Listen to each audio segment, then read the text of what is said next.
Hey, good evening, good day, good night, good morning, wherever you are, and welcome to our 93rd full-on podcast when I actually kept a number.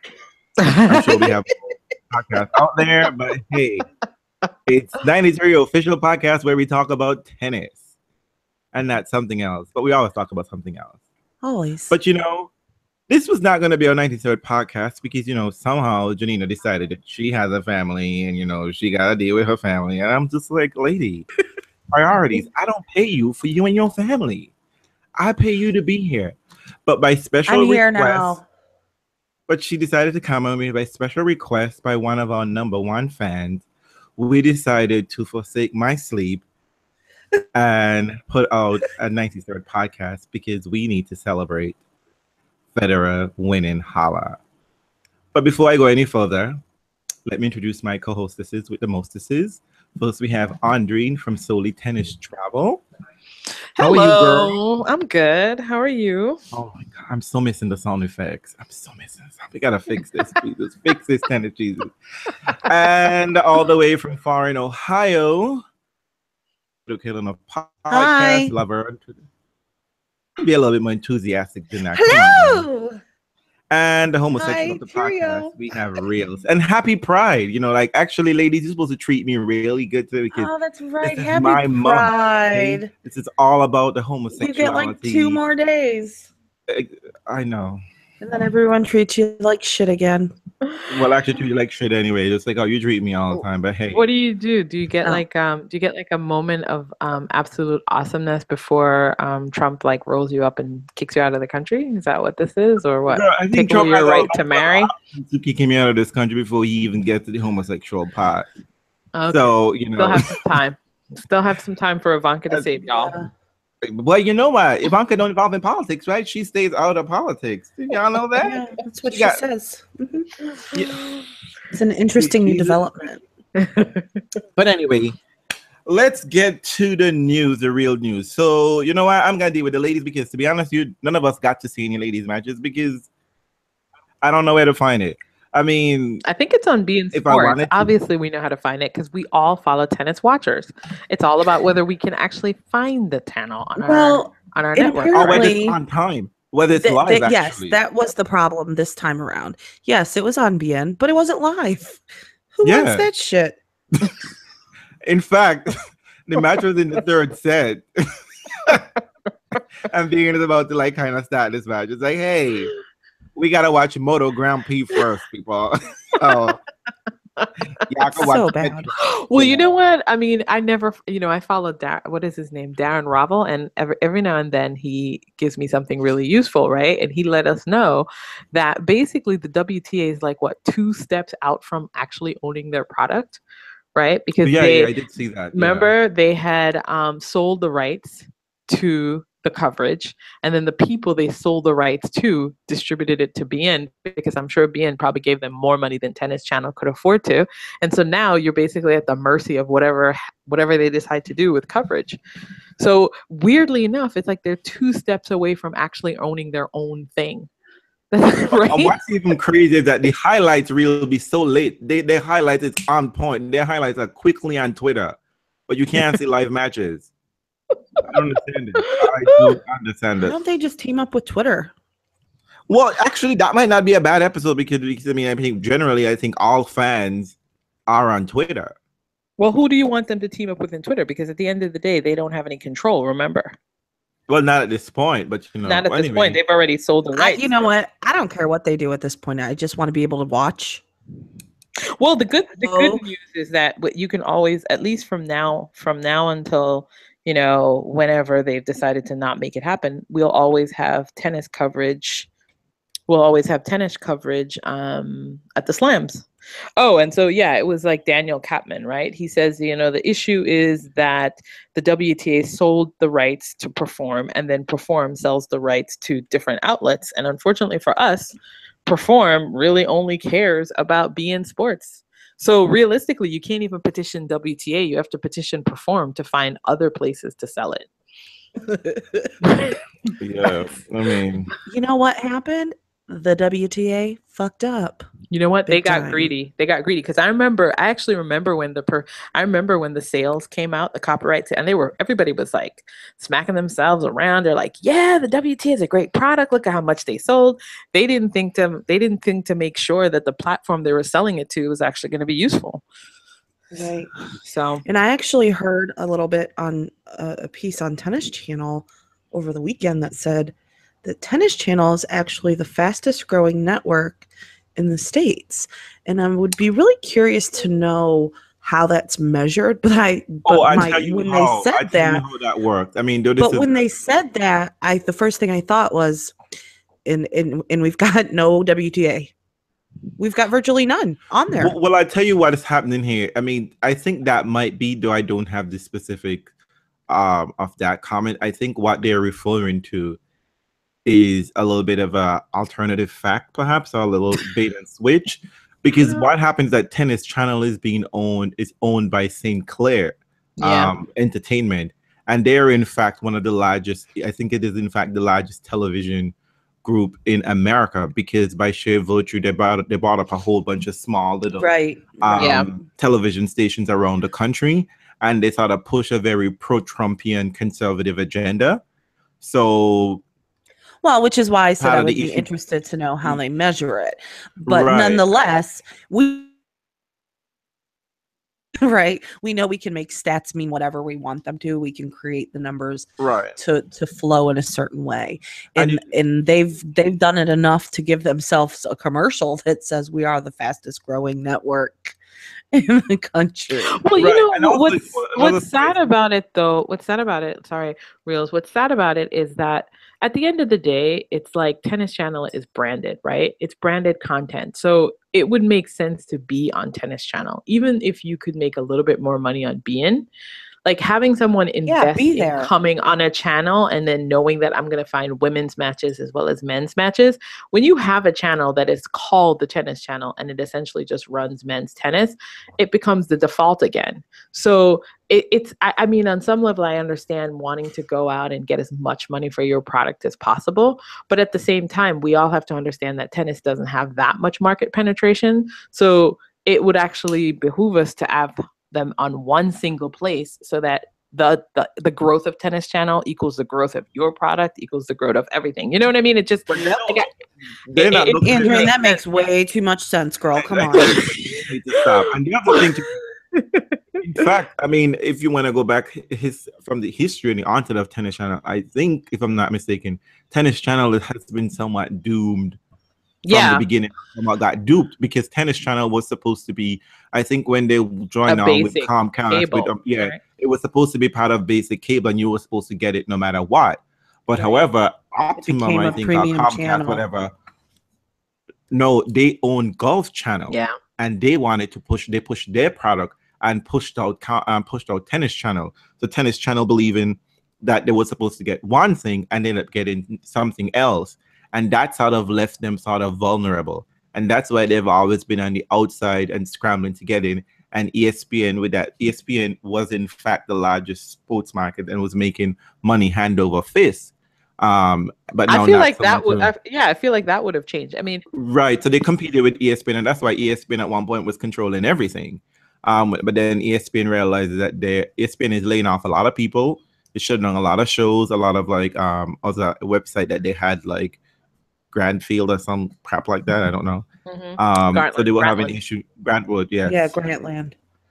Well, the other thing too is like now that you're part of a conglomerate, like which it is, the Sinclair Group, it probably means a little bit more for tennis, right? Because they now controls the channel, they control also the magazine, so there might actually be even a little bit more resources. Not that I would prefer that, because I like a diversity in my marketplace, but at least on some level, the Tennis Channel is probably a little bit more capable of competing with the big group or the big boys now. So it's sad to have the WTA sort of missing in action. And, it's fine. Obviously, if you can find the WTA, find it. Every now and then we have some people who really are aggressive, like tennis watchers. They figure out where it's going to be. And if you're really committed to watching the WTA, you can get all of those news feeds and figure out where to find it. And every now and then there's like a YouTube link with a match. Oh, that's when if it's a big match, if it's a really, really important match. Right. Or it's just a match that someone decides to for some reason make available. I mean, like, yeah, I saw the Vika return match on that. But that was such a weird. It's just a weird way to watch it. It feels like I'm like, why am I watching this? It's like And cheap, and still you're camera several to the side. points behind, though. You're several points behind. It's not it fully freezes. live. Yeah. But here's something you ladies should probably consider. Seeing that Sinclair group or whatever it is owns Tennis Channel now, and they're very conservative, outfit and agenda. In conservative in America sort of like have very regressive and very archaic, draconian views on women. They might not be so inclined to be having sexy clad women running around and showing themselves. That's right. All right. I mean, because exactly historically, that's not how it works. No, but I mean, but let's be honest. Hey, women's sport in America is not premium, no matter how well they're doing. They don't get that much attention. WNBA has to compete after the men.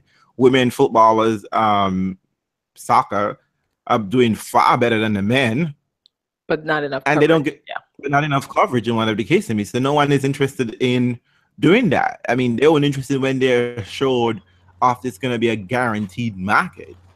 I mean, no one was interested. No one is interested in women's tennis when they were like all hype, like, oh my God, yeah. Women's U.S. Open women's finals sold out so quickly. That's because you were almost guaranteed that Serena was going to be in the final. What happened last year, though? Did it sell out quickly? But it doesn't. But it doesn't matter. What I'm just saying is, like, you have a branded network. You should be on that network to grow. Right? Yes, you should be. But I'm just simply saying, perhaps these people don't necessarily think that it's really worth paying for. They want to. The problem is they don't think at all. That's the problem. I don't even necessarily see at this point in time. I can't even blame the network. You can't blame Tennis Channel. It's who the WTA chose to sell it to. Like, this is one of those moments where people say to themselves, well, oh, you want to blame the network. But the reality is they own the rights. They chose to sell it to someplace else. And because they thought maybe they were going to get a better deal. And it just so happens that they're kind of screwed themselves over for maybe like the next 6 or 7 months until whatever platform the WTA is going to create comes aligned. Fuck a doodle do, as Janina be saying all the time. Well, it's a little test. But I mean, we've had a little bit of chatter about it. But like, I mean, I saw a little bit of Vika's match, her return. That was exciting to see her on the court. Seems like she's attempting some wonky new thing with her serve, it seemed. But, it froze a few times. Well, I didn't see any of it. I didn't see anything. Nothing. I haven't seen women play since the French Open. And before that, it was what? Indian Wells, because Indian Wells pays for the women to be on Tennis Channel. And before that, it was the Australian Open. Like, I'm not seeing any women's tennis. I have no idea what's going on at all. Lucky for you ladies, I caught me some matches on the ladies' side. So let's get the ladies out of the way. Yeah. We basically margin. I saw Mrs., the mistress, Donna Vekic, took out Johanna Konta. Yeah, that was brutal. And let me just say, I know everybody's trying to hype up Johanna Konta, except supposedly Dan Evans. He's supposed to be, dragging Johanna Konta, but apparently he's not. And we'll get to him later on. We nearly forgot that. But Johanna Konta, girl, first of all, we're not going to talk about foul fashion, but I don't know what the fuck is going on in your mind. Why? Because that match was yours. That match was Johanna. Let me tell you, Johanna Konta was beating Donna Vekic like she was Mrs. Wawrinka. Like she was on a mission from the former Miss, I didn't see any of it. The first wife. And she was playing really good tennis. And this was where Johanna Konta is supposed to shine, right? She was at home. I think she lived somewhere near in that area vicinity, I think. And she was hitting the ball clean. You know how she liked to paint the lines and whatever. But Donna was just like, you know what, girl? I'm just going to stick out here. I'm not going to let you... I'm not going to let you... I'm going to wait around until you... Yeah. I'm not going to let you drag me. I'm going to wait like how I waited for Stanley. And she waited. And Johanna just... broke. I mean, the crazy thing was that Becker was having a very difficult time holding serve in the first. Yeah. she was, you know, she couldn't do anything right. I mean, Konta was on every single ball, but then all of a sudden, if Konta got lost in the match or like she couldn't figure out, and that kind of I mean, she sort of lost her way since Miami, and I'm very hopefully she get her life back on together. But I'm very, you know, girl, you're a little suspect for, you know, because I always thought that, you know, once you get on a roll, you know what I mean, she plays herself into matches, and this was a winnable matches. This was because she was so comfortable in the early part of the year. You know, I thought that, you know, she just seemed like she understood her capacity. She was playing within herself. She wasn't expecting too much. So I thought that you know, a final against Donna Vekic seems to me like a little bit of a gimme. So, you know, but good on Donna Vekic. Yeah, good on her to hold strong and get through that match. And this is her second title, apparently. Is that her first title on grass? Second title. She won a first title on grass, but it's her second career title. I was like, girl, what? You won a title before Kiki? She's doing better than Benito. So there you go. No, Kiki has a title. Kiki has a title. I know, but Kiki won a title this year for the first time. But Donna had a title before. Yeah. But it was a solid match. I think the crowd got what the crowd. If you enjoyed tennis, you got what you paid for. If you came to the cheer on Joe, you were fucking pissed, like Joe Jury in the commentator box. You were just like, "What the fuck, girl? What the fuck?" Because you had 3 sets, right? I mean, listen. You had 3 sets. If you're watching live tennis and you get full sets, you're happy. You're a happy camper. So yeah, it's almost like, you know, like somebody would just like stick around a little bit more, make it more interesting, and Johanna kind of got that memo, but she didn't get the other memo where it's, you know, like, girl, get your life again in the 3rd set, you know. And I mean, who wants to be the person losing across from Donna Vekic? Yeah. Well, it gotta be Donna. It's gotta be Joe this week. And I didn't see the other match though. The other title, I forget where that was. So that was in Nottingham, and I think Hagenbosch. In Hagenbosch, it was a joint title event, men and women. Kontaveit won. Yes. Yeah. Supposedly the one everybody's watching for, which I'm going to be reintroduced to Kontaveit when she appears on regular TV. So I'm looking forward to that. Yeah, but it's like, you know, I mean, it's time for the wenches to step up, the backbenchers, the substitute, and these ladies are stepping up, you know, because I mean, Kontaveit is someone I know, but I mean, Kontaveit is Kontaveit, people. Somebody else should have been winning this title. Someone, you know, like with a little bit more. No, wait. I love how you're like, I know Kontaveit, and everybody else is like, Kontaveit, she's a real dark horse. You see, you know what? There are some terms in tennis, and we don't have time to go through that. Maybe we have a podcast to deal with this thing about language, and people need to stop with this fucking dark horse, because people be throwing out dark horses like Benoit Paire could be the dark horse for Wimbledon. Yeah, if everyone has the stomach flu and they all drop out, maybe that would happen. That kind of dark horse. But you know, we need to, you know, hold on to our language. Okay, we need to be careful with our language here. In Mallorca, which was supposed to be where we literally saw Jeannie showing her ass, as of always, she didn't do much there.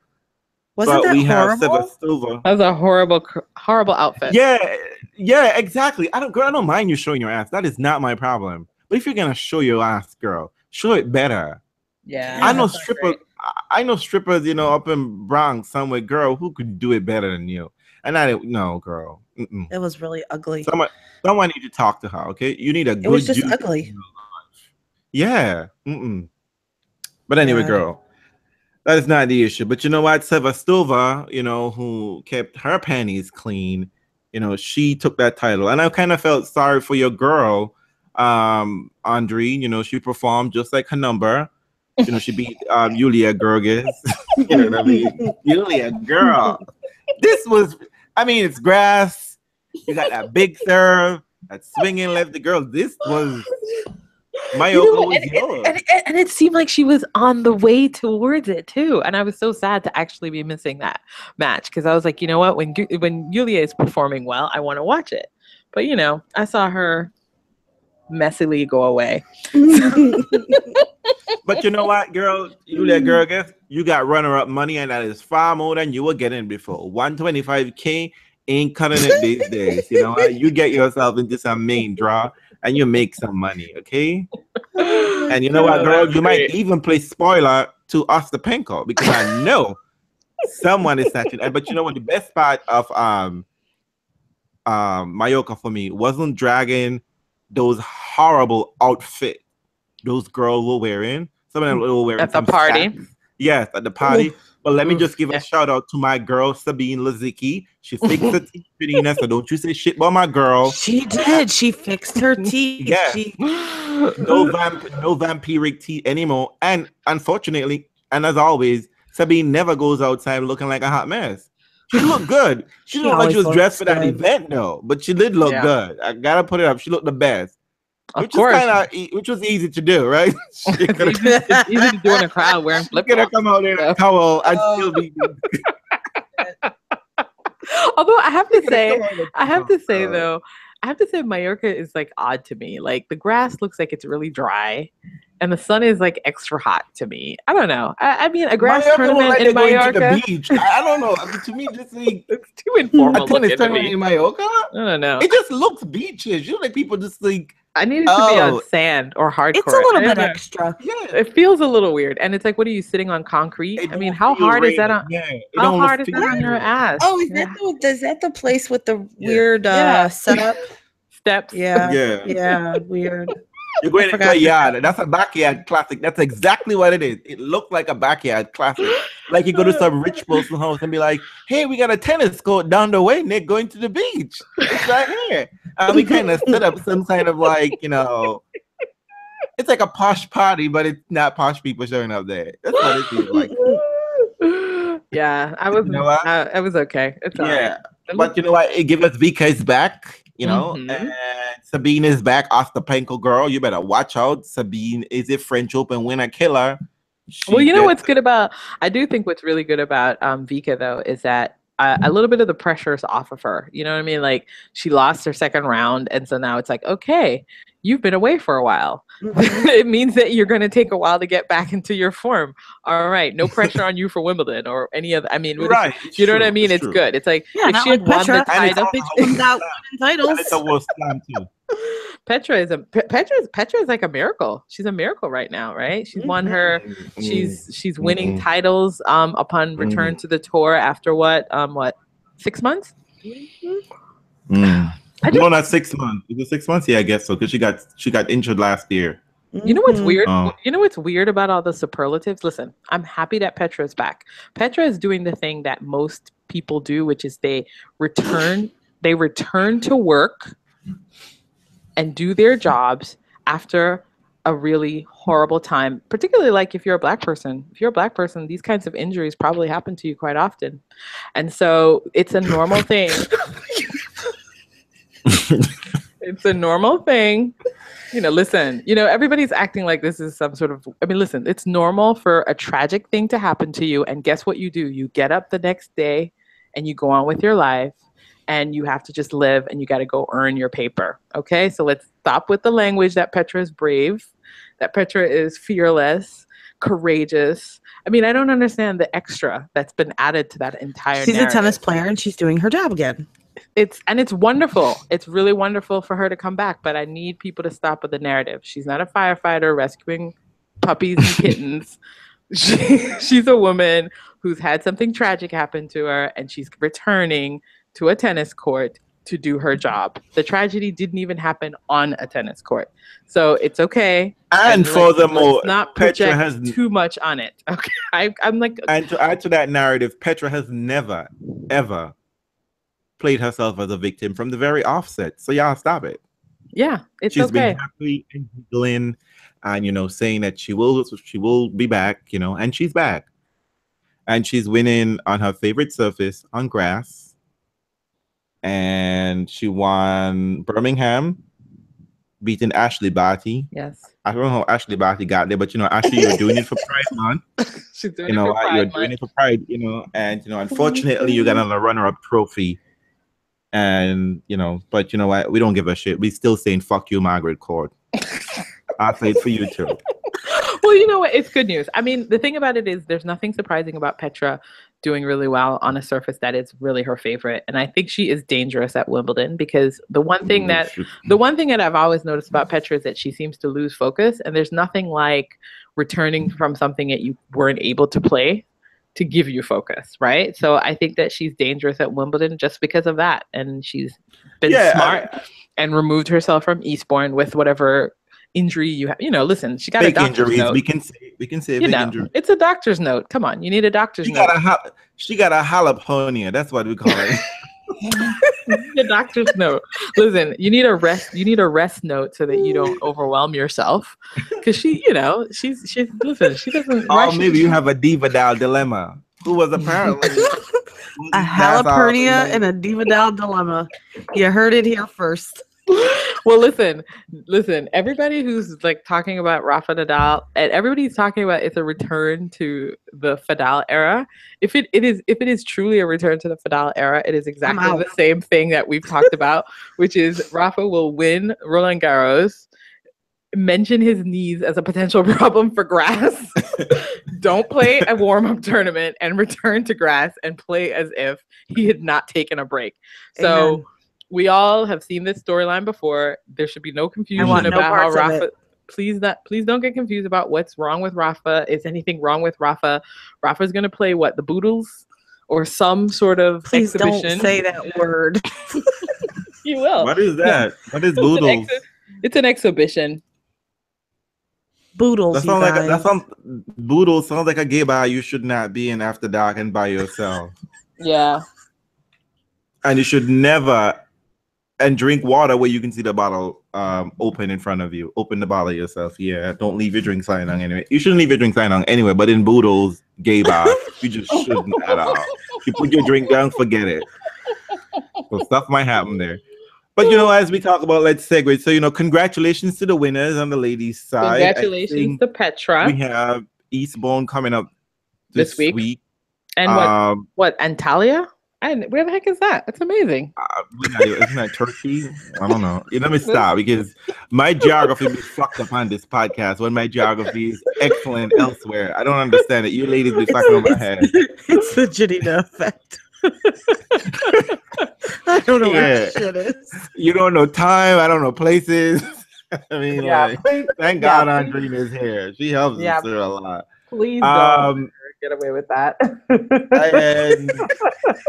Yes, it is. It is the 5th most populous city in Turkey. So here we are. Reels is on it today. Oh, that's fun. Look at you. I'm not day drinking. That's what it is. I'm not drinking.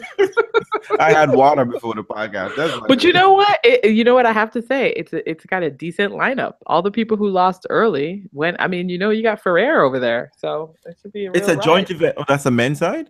It's a men's tourney. Yeah. Okay. I don't know if it's a joint, but I think it's a men's. God damn it! Why is Ferrer? Somebody got help Ferrer. Ferrer, you gotta retire, Scott. You're not supposed to be. Stop it! You don't get to retire people. We've talked about this. No, we don't. But no, but why is Ferrer over there? I mean, listen, because he lost early, so he still needed some grass. He needed some more play. Yes. So he's got, he's over there, and it's great for him. Oh, how the mighty mouse has fallen. I can't deal with it. And who's also there? Hyun Chung is there. Of course. I mean, that's Verdasco is there. No, Dominic Thiem is there. Well, Dominic Thiem is anywhere. Anywhere there's a tennis court, Dominic Thiem is there. Dominic Thiem is the number 1 seed, by the way. But he ought to be. You know what's so sad about it? Dominic Thiem is the number 1 seed, and Ferrer is not. He's the number 4 seed. That's crazy. Sure. And so who's between him and Ferrer? Like, what happened? I don't want to talk about this. I'm feeling very overwhelmed. How are you? I'm feeling old. Girl, what are you talking about? Tennis was invented in 2011. Can I tell you? Listen, y'all. Listen, can I tell you who's the seeds? It's hilarious. The number 1 seed in Antalya is Dominic Thiem. The number 2 seed is Paolo Lorenzi from Italy. What? Verdasco is the number 3 seed, and Ferrer is the number 4. I am confirming this. She's not telling a lie. No, I'm reading it right now. This is what's happening. So I just want you to know. Guys, this is silly. Okay, we can move on. But yes, so that's So on the men's side, moving on the men's side. So some time ago, a couple of years ago, Stuttgart decided, you know what, they're gonna have a grass court tournament. Now, you know, I don't know much about Germany, but I just know Stuttgart is just a fucked up place for tennis. They have an indoor clay court tennis tournament. I mean, what the fuck is that? They be giving double super bicycle as a prize, and then some fucked up grass court event, which to me is just concrete, a bunch of tough clay, like pottery clay, just ready to put in a, you know, shape into an urn or some shit, and then throw some grass on it. That shit don't play like real grass, because you know who's been winning that tournament since it started in 2014? Spaniards. That's who's been winning that fucking tournament. That ain't real grass. The Mercedes Cup, you know, it's gotta happen. That is some engineered shit from days gone of East German, you know, fucked up shit, whatever they put down on that ground there. That ain't real grass. Get the fuck out of here. Rafa be going over there. Remember when Rafa went over there and snatched that crown and then lost in the second round? Remember that? No, but you know what? But no, you know what though? I mean, you have to give the Germans their due. They show up to watch tennis there. And it's an old tournament. I mean, it's the new iteration is like what recently, it's like as recent as what 2015 it came for grass. But you know, this tournament I think it's 14.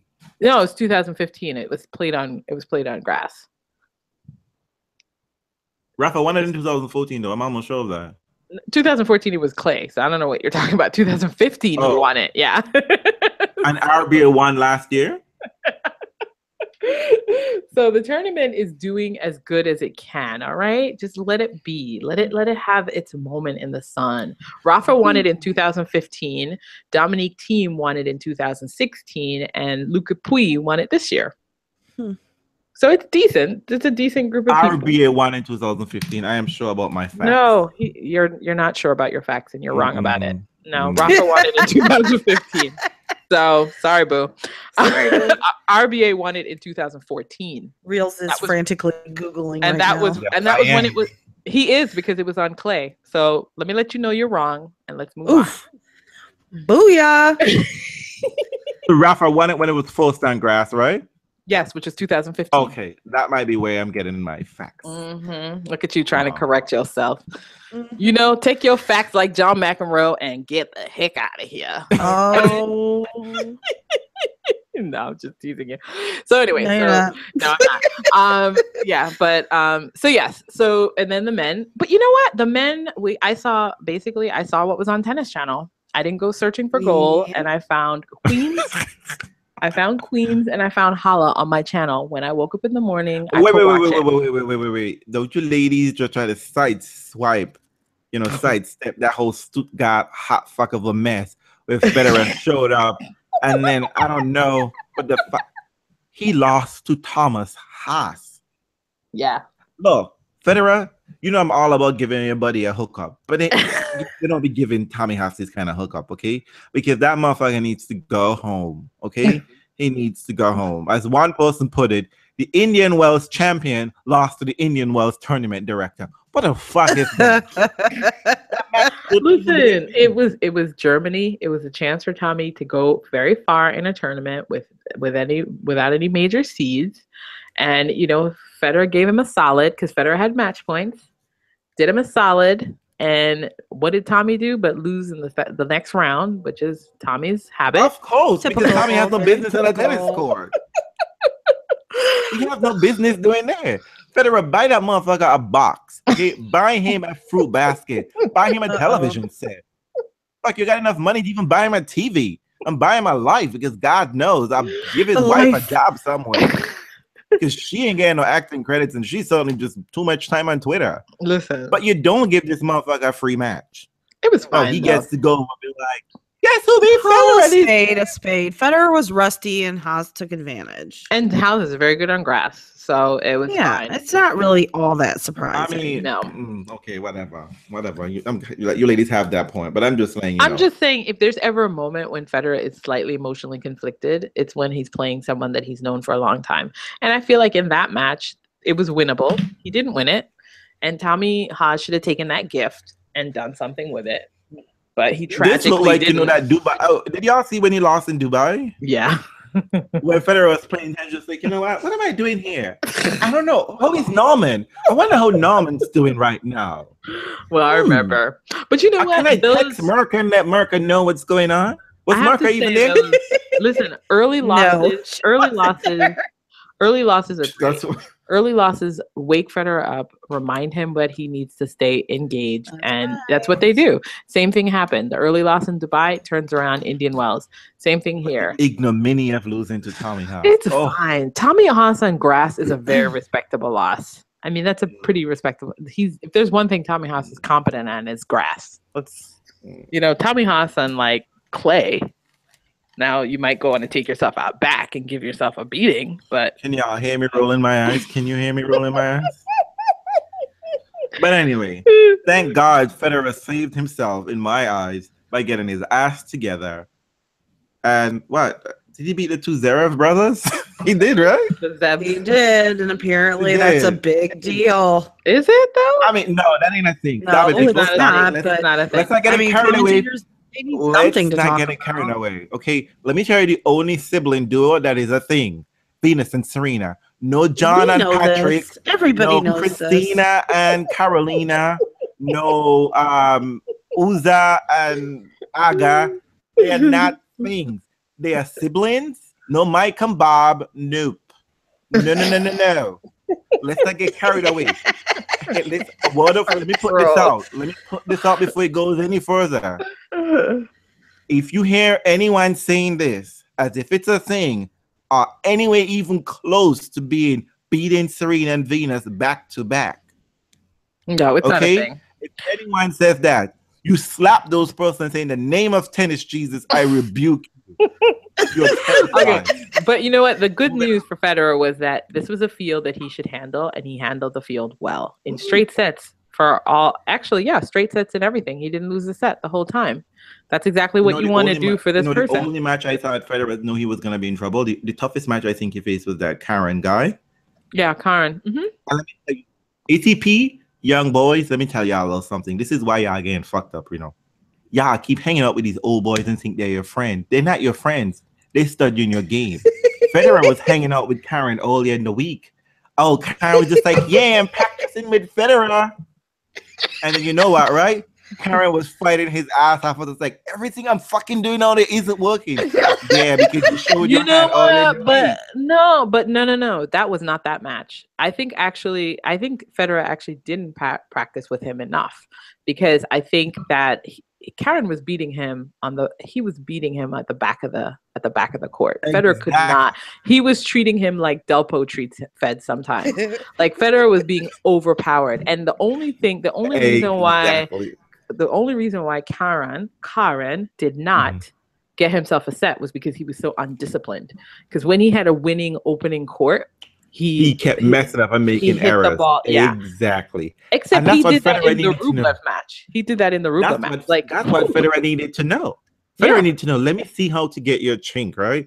Let me just give you enough different balls and let you fuck up. But he didn't do that. Because Federer knew he couldn't move forward. He couldn't get in Olia and Saber, which you portray the Creoles are saying. He couldn't get in. But that guy plays really well. I'm really, really hoping that guy does really well, because I really like his game. I like his attitude a little bit too, and he's cute. That doesn't hurt. Never hurts in real books. Ever. I thought he did a really good job. I actually really enjoy his game. I watched him and I was like, he's giving me a Delpo vibe. I saw him when he had that nice run in Barcelona. I think maybe a year and a half ago. Maybe he had a nice run there, and I was like, I like this guy's game. Big boy tennis. A little awkward. Just hits a heavy ball. It looks to me like Federer looked like he was an old man in that match. A little yes, confused, he did. Honestly, frazzled. He did. I was like, Fed, you looking a little frazzled, boy. I woke up early in the morning, 7 o'clock. I was just like, this motherfucker's gonna fuck this shit up. And then you know what? And then when he finally won, which really and truly, it was a tiebreaker. I think it was, because Federer served for the match, and then he served for it twice. Right? I was just you know what? It was Karen. It was Karen who served for it twice in the Rublev match. I was like, what the hell is up with this kid? He can't serve out matches? But yeah, Federer served for the match. And 10 minutes later, he's in a tiebreak. I was just like, girl, just get your life together. It's like, oh. But the kid has a really good game. And again, this is what I'm saying. These young boys keep get losing their way because the thing about it, young gentlemen, is that you need to play your game and believe in your game and stick it. Except when you're playing Federer. Say that shit to yourself when you're playing Joker, when you're playing Murray, when you're playing Divadal. But don't be coming for the old man, okay? But you know what Federer does, though? Federer, he practices with the young players. He gets a sense of their game, which is exactly what he did in the final against Sasha. He completely exposed the things that Sasha's not good at, which is coming forward, getting low balls. Do you know what I mean? It's like that's what Federer. That's why you. And he gives Sasha a different look every single ball. There was no and that rhythm. makes him uncomfortable. And yeah, he was just so pissed. He looked like his parents sent him outside to do yard work. Like, oh, Jesus Christ, I don't want to do this fucking shit. You know what? I'm surprised. I'm surprised Federer didn't try that approach in the current match. Like, it seemed like he was like willing to stay back in that match. And I was like, honey, why didn't you use your variety in that match? I think it would have worked just as well too. The kid was hitting hard, and in much of the rally, and unless the kid was going for his kill shot, that was when he was making the errors. Yeah, the kid was. I think he probably has more respect for. Yeah, and he was Sasha. moving. The kid was moving well. Sasha was just like, oh, I don't know if I really want to move and hit this ball right now. Oh, no, I don't think Sasha felt like that. I think Sasha was like, I don't know what the fuck to do, because we did see him make adjustments and he tried. It just didn't work. He really tried. I mean, that first set went by so quickly, I don't think anybody knew what to do. But he went, sat down, he regrouped, he came back, and he played a different style of tennis in that second set. It just didn't work. He didn't get the opening break. Yeah, but he couldn't. I mean, Federer was just too good. The Federer that we saw on Sunday was not the Federer that we saw all week. Maya said, how do you feel about... No, it's true. Maya asked me, how do you feel about, Federer and Sasha? And I said, I think Federer might lose. He's not playing that well. I thought it would go 3 sets. But I said, however, Federer on a Sunday in a final is a whole different ballgame. I mean, you have these elite players who have been in this situation many, many times. They know, you know what? I can't fuck around. Like, I gotta play. Federer knows that quote very well, because that, I said, Halle played very funny. He knew he needed to play better. He knew he needed to play better against Zverev. We talked about this. Sasha believes in himself. He believes in his game. And I don't think for one second that he came out on Sunday and felt like he didn't care or he wasn't trying. He just got outplayed and he didn't know what to do. Exactly. I've seen people say like he was too deferential or respectful. I was like, he wasn't deferential last year when he beat Fed. So to get to beat him in the semis. So my sense of it is like, I definitely think that Fed just knew how to exploit. Yeah, he didn't look. That's just what it is, It was, and it made him the first game. sloppy. I know a lot of people talked about like the Fred breaking him in the opening game, but I don't think that was the problem for him. I think when he got broken the second time and then he was down for love, he was just like, oh, what the hell? This is not my day today. No, there's no doubt about it. He was out on court going, fuck. Like, because that's the best way for you to do it. Well, that's the best way for you to get a young player, is if you completely like annihilate them in that first set.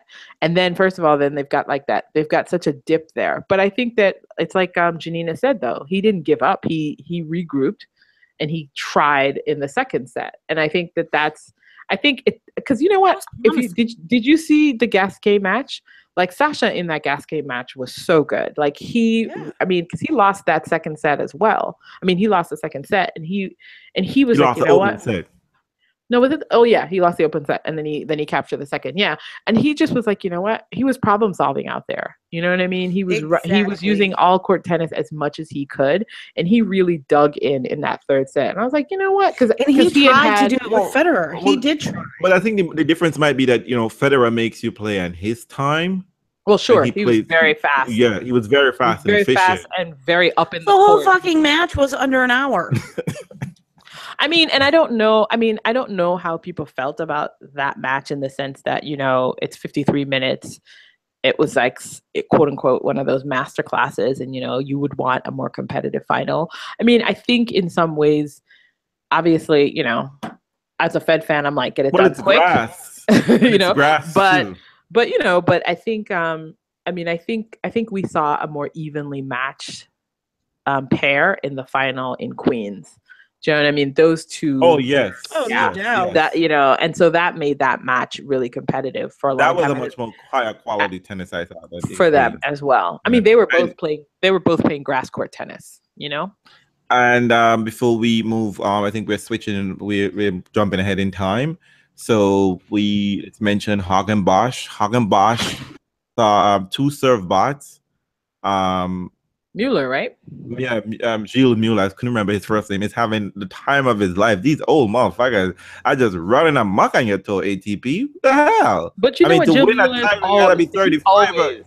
No, he always has the time of his life, though. On grass, you've got to come expecting him, because he always does well at that tournament in Newport. I think he was in the final there last year, where I think he lost to Karlovic. I just think one thing: Rajiv Ram has a title at Newport. That's all I keep thinking. And a pack of cigarettes. You say, what the fuck? Newport pack of cigarette, and then Rajiv Ram. But anyway, he beat Ivo Karlovic. Ivo, girl, let me just let you know, Ivo, you can't be making a name of yourself and being yourself and can't pull out tiebreakers. Motherfucker, what's going on, girl? We need to get our life together. Oh, you know what? Evo is he's a nervy player. Like, if you can get him into a tiebreaker, you got a shot. Especially if it's a third set. Then you'll win for sure. If you're in the third set tiebreaker against Ivo Karlovic, you better put your money down. Bettors know this for sure. Put all your money against the other person. Even if it's Duty Seller. If it's Duty Seller across the line and it's Ivo Karlovic, I mean, a third set tiebreaker, Duty's winning. Yeah, he's nervy. He's a nervy player. I don't understand this, but I'm happy for Mula. He got the Sunbound Court, and it's his second title for the year. He's doing well. I mean, yeah, because I think he got a title. Yeah, he got a title in Sydney. That's the one that's the one he came out with. 2017. What the fuck? 2017. Exactly. Mula has more title than Djokovic. What? Is Djokovic 30? Because that's the key. You got to be 30. Yeah, he's 30 now. He is 30. There you go. Watch out for Wimbledon. I think the top 5 are 30 plus. But you know what? Yeah, fantastic though. Fantastic run for them. Fantastic run for Federer. I mean, I don't know what it says about their prospects moving forward, but I think Jules Mueller is like a danger player. I don't think he's winning the title, but he's definitely somebody you don't want to encounter in like an early round. That's like, he's so comfy. Same thing with Feliciano Lopez. Everybody's like, I'm penciling in Feliciano. I'm like, listen, Feliciano is not going to win Wimbledon, but he's gonna mess with somebody. Yeah, he's gonna mess with one of your faves. Always. He's gonna mess with Andy Murray. He's gonna fuck up a fave. And while we're on the subject of Feliciano Lopez, let me just say, I'm a whore, but I don't run a fuck around with another whore. And I think Feliciano Lopez is a whore. And I always like, he's not on my list. Because you know what? I don't want to be having to deal with bitches and trying to tell them get the fuck off. Let me have my 10 minutes with my man. But you know what? I'm gonna have to pencil in myself and be one of those, tots to be with FeFe. I mean, FeFe has always been beautiful, and he has sexy legs and ass. But you know what? Since I'm seeing FeFe more on TV now, I just gotta say, girl, FeFe. I have some excellent butt shot of FeFe that I took, at US Open. I gotta dust those things off because FeFe is giving me life. And he's playing excellent tennis too. Let's not forget about that. But let me just a word out there. Listen, Tony told me that I was embarrassing because I was so all over just a little Lopez bit win in my response. I did with Judy. Here's the thing. I have to say, you were sweating him hard, girl. Yes, you were. You know what? Yes, you were. In my defense, I said we don't get to see him win very much. You were flooding Twitter, just to put it out there. You were flooding Twitter. You better fucking believe it. And you know what? Everybody enjoyed it. Who doesn't like a FeFe Lopez? And you know what? Let me just tell you something. I'm just gonna knock off one of these bitches to move up my spot, move up one more spot. Kuznetsova is on Twitter too, and she's gonna be seeing these tweets. I'm gonna personally send them to her. So I'm mad at her. Just putting it out there. What are you mad at her for? For just being a fuck up. Where is she, by the way? I haven't seen her. Not that I look for her, but where is she? Pictures on Instagram, and I just knew that Lopez's Instagram was going to be so good. Like I figured, like half naked pictures with his trophy, because that would be some kind of like shit he did, you know? Nothing. Yeah, and according to his wife, let me just put it out. According to his wife, I got a better shot at him than you. Stop it! I am aware. Okay, but you know what? I will say though. I will say the great thing about that was that it was a good tournament. You know, having all those other people knock out. Anyway, Stuttgart was a good tournament as well. We actually the semifinal. Let me just put it out there for the Zverev brother. Misha Zverev played an excellent semifinal match against Feliciano Lopez. Someone put it, he didn't put a foot wrong, and just that very last game when he lost 5-7 in the third set, he just sort of like, I don't know if he kind of, I don't know, the pressure seemed a lot like he thought of the tie break that he had to play had he held up, because they won't be able to break each other, and he just sort of like fucked up, and you know, Lopez just snuck in there and took that game, and Lopez was in the final and not Zverev. But I mean, they were both playing, you know, like high level tennis in that semifinals. But you know, Luca Pouille, again, like I said, when no one's watching, Luca Pouille is all together playing his excellent tennis, and they too played an excellent 3-set match in the finals. So that was good. I was happy for, you know, Luca Pouille. You know, I know he's winning for his boy David Goffin, who ain't playing. You know, so Luca Pouille is getting it together for his trouble. So that was good. I mean, for the man. Listen, I'm happy that it was Old Man Day on Sunday. I thoroughly enjoyed times. You know what I like? I like that. I think this win for Lopez far more than Federer.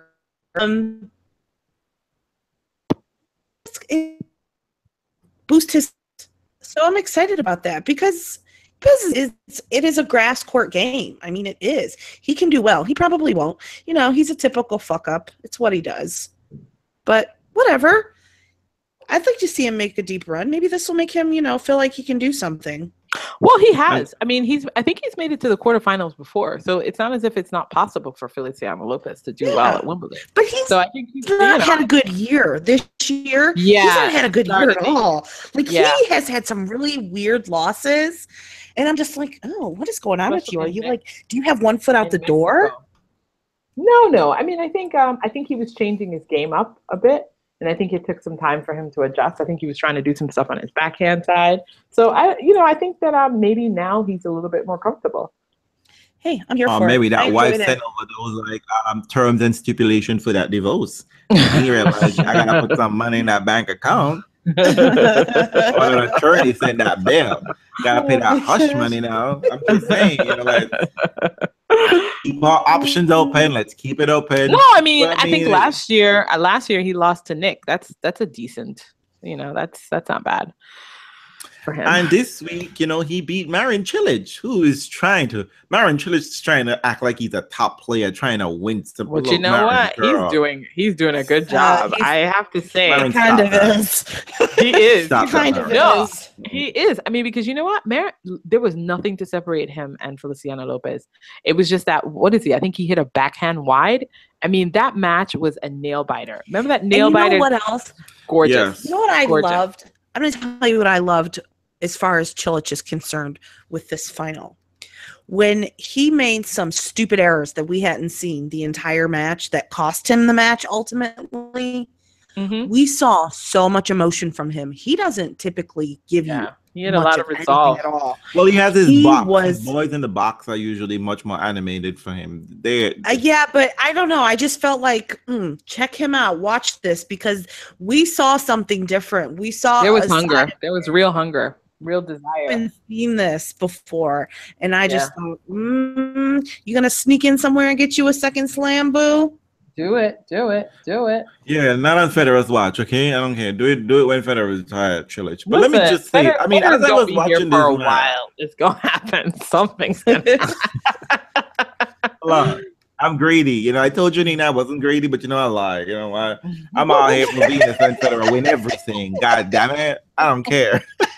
But let me just say, as I was watching that FeFe match, you know, I mean, I was like really noticing his legs and, his body, But every once in a while, I'm just like, FeFe, girl, you don't got a backhand. Like, what is that shit?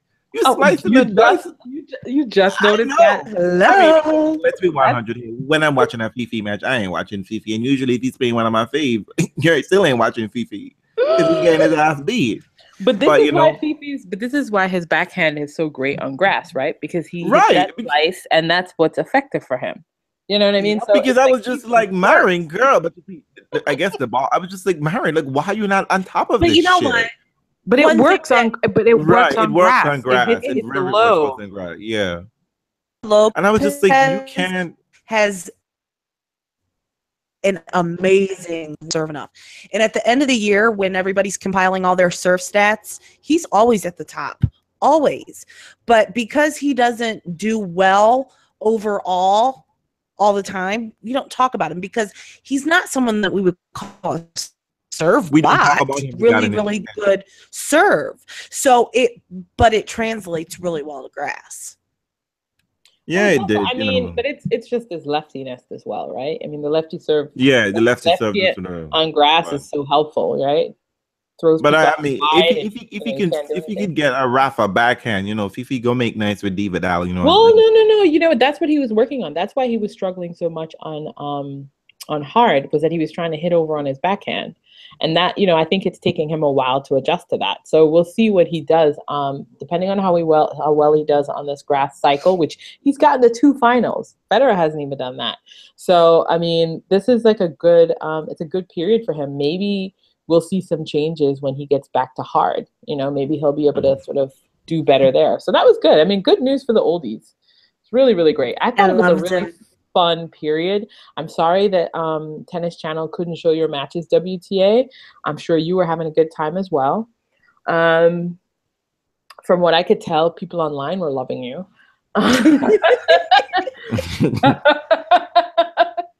Shade is coming.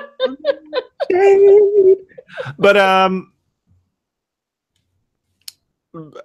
before we get on to the news, the news and tidbits, the real juicy segment of our podcast, where people come to our neighborhood. Can we make any fair assessment of grass heading into Wimbledon? No. About anyone's ability? Man, woman, child. You know what? I will say this. This is the thing about, I think on the men's side, it's just like I've said, every single person who has done well on grass, we know that on the ATP side, you take them into a slam and it's a whole different ball game. So even though Gilles Muller, Feliciano Lopez, who else has done well? Maybe Pui. Even though these guys have shown real promise and they've even won their titles, it doesn't mean anything when it comes to Wimbledon. It's 5 sets and it's just a whole other monster. And I mean, I'd be really shocked if the usual suspects don't end up in the second week. As good as Lopez is playing, which is very different than on the women's side, right? Because look at all the women who've done well on grass. I still think that's a better indicator of who's going to do well at Wimbledon than on the men's side. Yeah, it's just the nature. Becker's just going to make the round of 16. But you know what? I don't know if she's going to make it. I don't know if she's going to make the round of 16, but you know what? Sitting around and hanging out with her hubby, with her boy who wants to make it to second week and winning a title, that could translate well for her. It's just the nature of the beast on the women's tour. You need some confidence. I mean, you tell me you don't think that Petra is going to make her way through that draw. So it's just like, I think in some ways that's the difference right here. It's the difference between the tour. As great as Feliciano Lopez is doing, we don't expect him in the final. We don't even expect him in the semis. What we'll probably expect is for him to equal his best showing, which is a quarterfinal.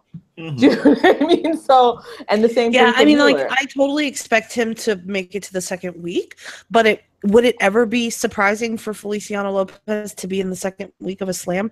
It might be out of the ordinary, but it would never really throw everything off. Let me tell you something. Feliciano Lopez hasn't made the quarters at Wimbledon since 2011. Do you know what I mean? Given the caliber of player he is, Rafa hasn't made a second week. Like, oh my God, how did that happen? So, but this is the same thing. The same thing. Rafa hasn't made the second week, but don't tell me you don't think he's going to sneak his way up in there. Do you know what I mean? It's like that's just the way the men's tour works. I hear what you're saying. So, and so what y'all are trying to say is that this last 3 weeks or 2 weeks on grass is just a way for scrubs and wenches to make some money. And if your fave played to win a title. And Pretty it's, much. and it's a week Unless for your Federer, fave is Andy or Nole. Yeah, and you know what? And it's also a week for Federer to get his grass legs and for you to see what he's capable of. I think what Federer has shown is that he can probably get to the second week, right? Like he got to the second week last year with a dodgy knee. I think he's shown that unless he encounters someone dangerous early, you know, like a Stakowski year, I think what you see is that Federer will probably get to the second week and will be okay. I don't think he's going to get through it in straight sets. I think he might lose a couple sets here and there depending on who he encounters. But that's all I can say. Novak Djokovic and Andy Murray. Listen, Andy Murray struggled on clay and still got to Semifinal. the semis, right? And it's not even his favorite surface. I can't imagine that he won't do something quite similar on grass, right? Yeah. You know, the Murray maladies are always fake. No, I think that Murray will be there. Yeah. The only person I'm not convinced that will be there is Novak, and it has nothing to do, again, with his tennis. Yep. It's just whether he's committed enough or cares enough or whatever the hell Agassi's going to pour into his ear. You know, that's – and on the women's side, I haven't really – I mean, what do you think? I think on the women's side, I definitely think Petra. Venus is in Australia. Venus, why are we fucking in Australia? I don't know. Why are Venus we in is traveling. Well, you know what? At least she's not playing and exhausting herself. So I think Venus. But you know what? That's a good play by Venus, right? Venus should be well rested for her favorite surface. So I don't see why Venus can't do well. I thought she was playing right now. She's not. Is she playing in Eastbourne? No, they never play warm-up tournaments. They never play. Yeah. No. But you know, so you know, I don't know. I mean, Ostapenko won her match this morning, right? So, you know, everybody's looking for her. See how I'm not looking for her. I'm not. I mean, I'm looking to see. I mean, it depends on how exhausted she was. This is grass. There are too many women who become factors. Who? Well, Eastbourne has a lot of people. You have Eastbourne have everybody. Venus. We've got Venus. We've got Petra. We've got Muguruza. I think Pliskova is going to show up for sure on grass. Yeah. I think if Kerber could get her fucking life right, this might be the place for her to do it. I mean, she's had such a, and it's not so much that it's grass as far as Kerber. It's just that she's got to make a turning point, right? At some point, she's got to turn around. Can I tell you? I think Kerber makes a turnaround at the place that she made a turnaround the last time, which was the U.S. Open.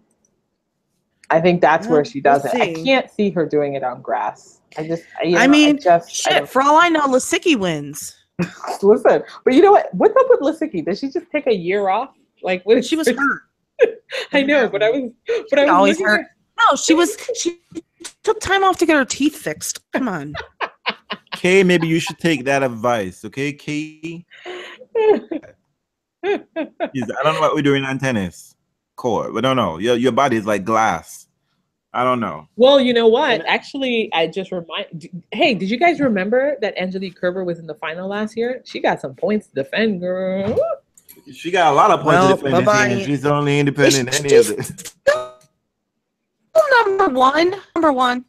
No, I mean, I think she still is number one. Yeah, she is. I think it's pretty close though. She's still number one, but I'm sure the rankings are on the line. Who's going to be our new number one? I think Halep is in a good position, but it's probably one of those situations where whoever wins Wimbledon, depending on who those people are, could possibly take it over. I think Halep has a good shot. And actually, it's a really dangerous time for Kerber because all her points are going to be gone.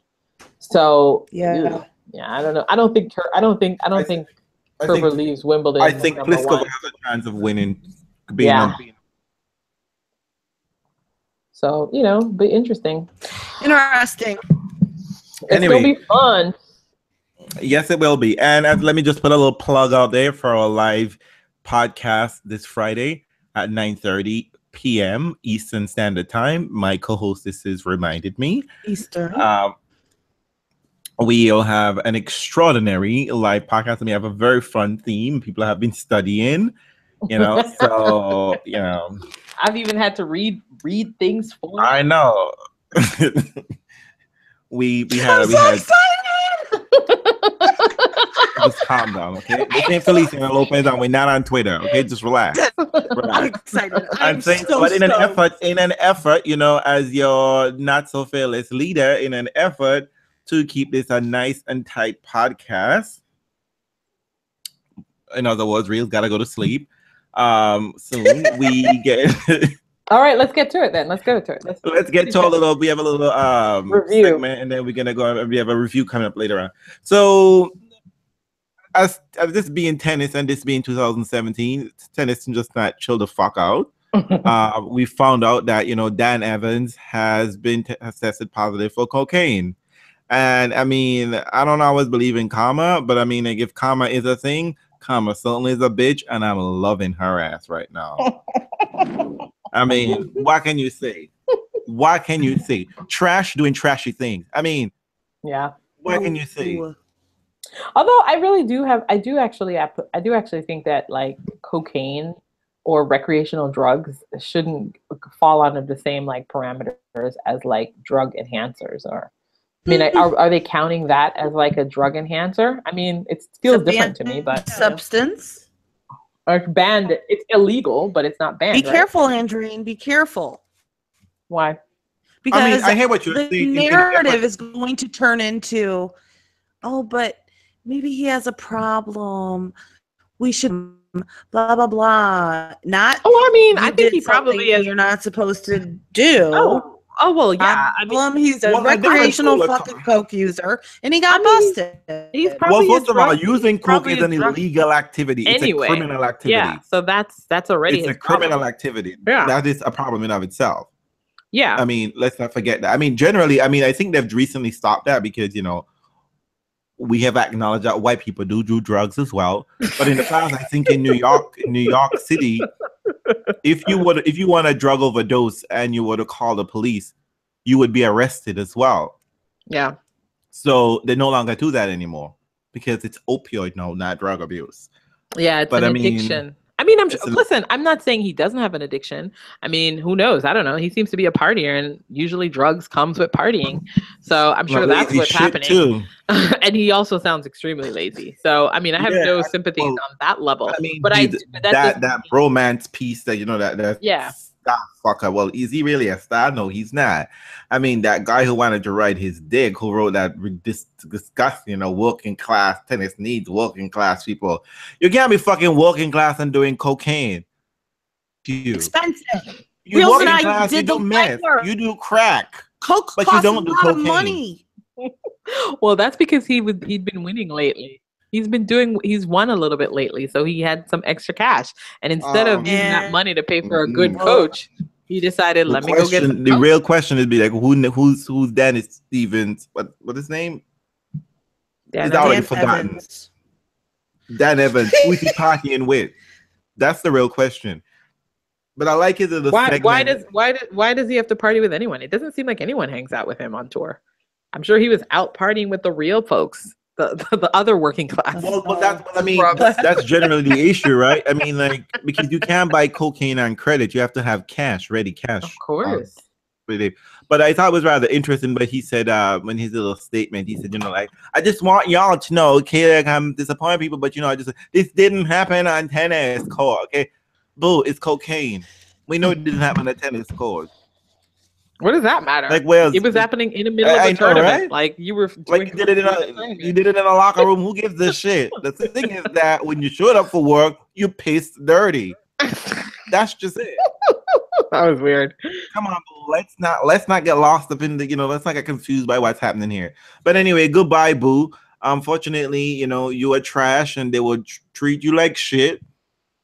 You won't get the Maria treatment, but someone would write some white explain it away and give you some credit and whatever. Next thing you're like, he should work with the kids. He's going to be treated well. He should work with the kids as community service. Because, I want my kids to hang out with a drug addict, of course. Exactly. You know what I mean? And why would? Yeah. I mean, so lovely tennis, So anyway, goodbye, and though but then it's too much of adrenaline to tell you. You're a fucking cunt, and goodbye. I hope we never see you again. I'm just saying it for him. Just putting it out there. Listen, So, but then it proves what we all know. Immigrants work harder. That's it. They get you know. That's what happens. And my favorite bit was that, you know, like, he deleted all his social media account immediately. Motherfucker should have done that a long time ago. When you're on Twitter trying to say who's doing that? Oh, did he? He must have gotten the Maria playbook. That's what she said. No, yeah, he deleted let's his not even stuff let's not even get into that right now, okay, people? His I failed speech. Whatever. Yeah, whatever. Bye-bye, boo. Okay, bye-bye. Hold up. Move it. Best tweet. Dan Evans doing coke. Sorry, don't know who did it because it just popped up into my timeline.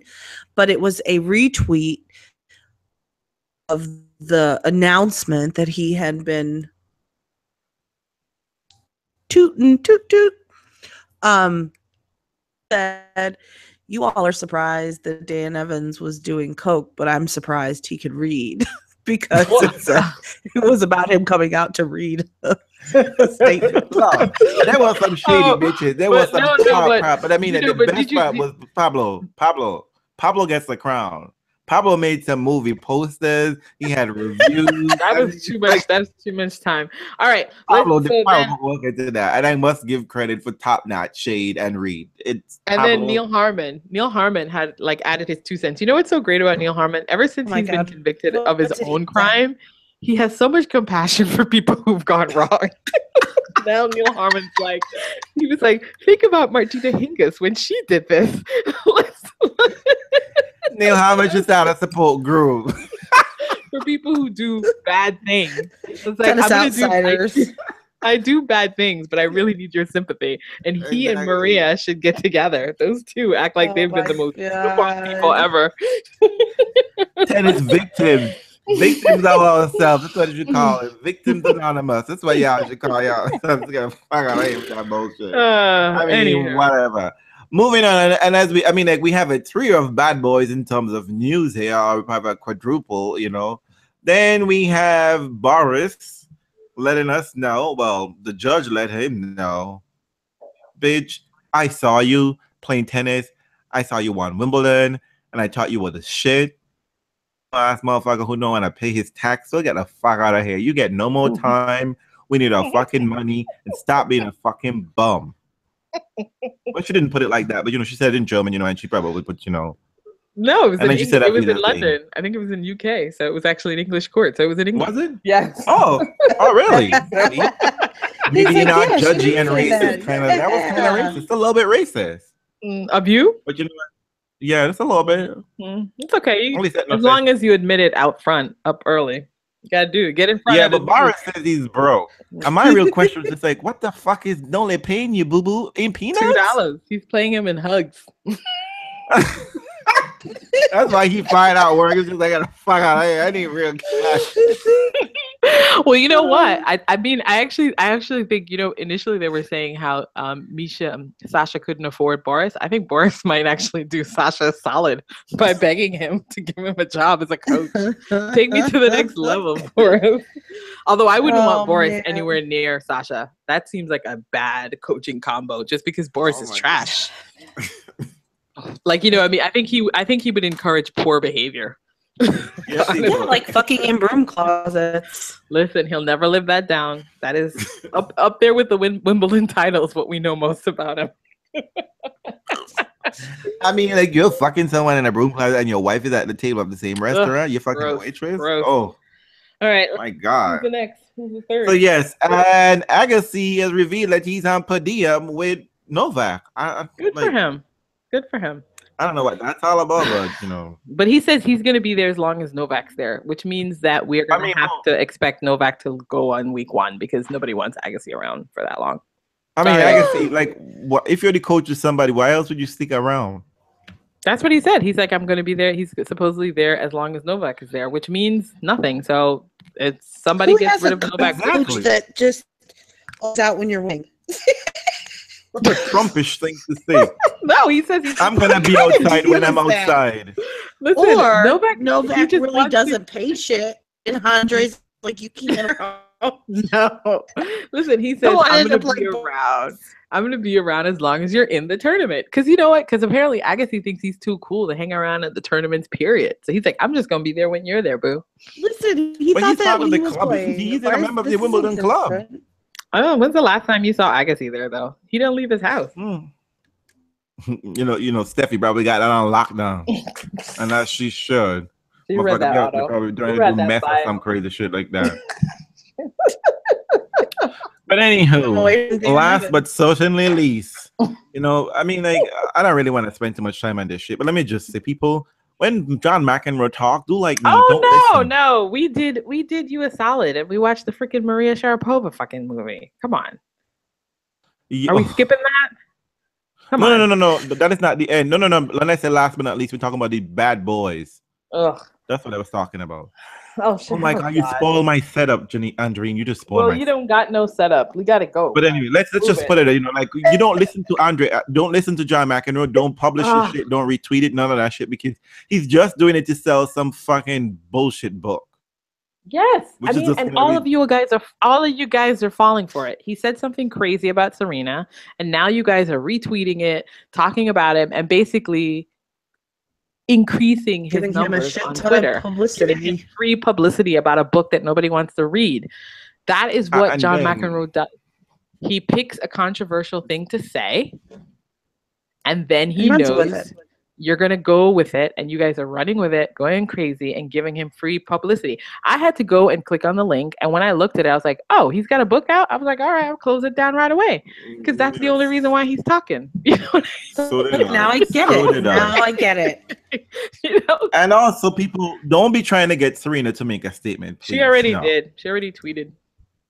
She tweeted at him. Yeah, she tweeted at him. And it's all, I mean, basically ignore John McEnroe when he says crazy things. Like, I don't understand why people want to see women compete against men. What will that prove to you all? That men are stronger than women? Whoop-de-doo. Guess what? Biology already says that. I don't know, but some people think, you know, whatever. But anyway, moving on.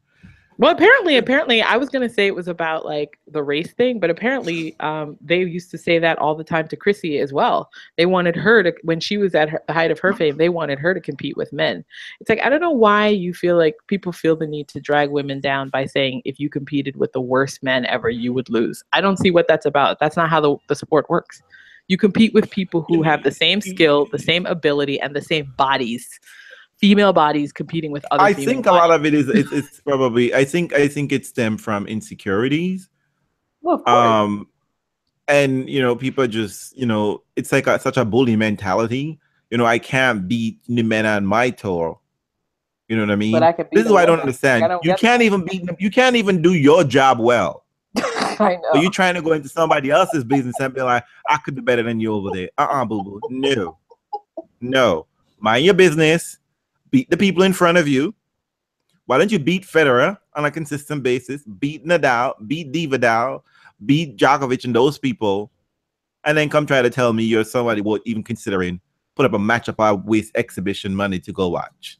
But you know what got those people confused? It was that stupid Battle of the Sexes, which, by the way, was a dumb thing. But dear Lord, and it's not real. Yes, and it set us back. Now, every single time somebody says, because you know what? If you wanted to accept it, the other side, you're going to have to accept it on the other, right? If you accepted that she beat him, then you have to accept that he could beat her. And then suddenly we're back in the business of battling the sexes. The sexes play separate sports. That's what they do.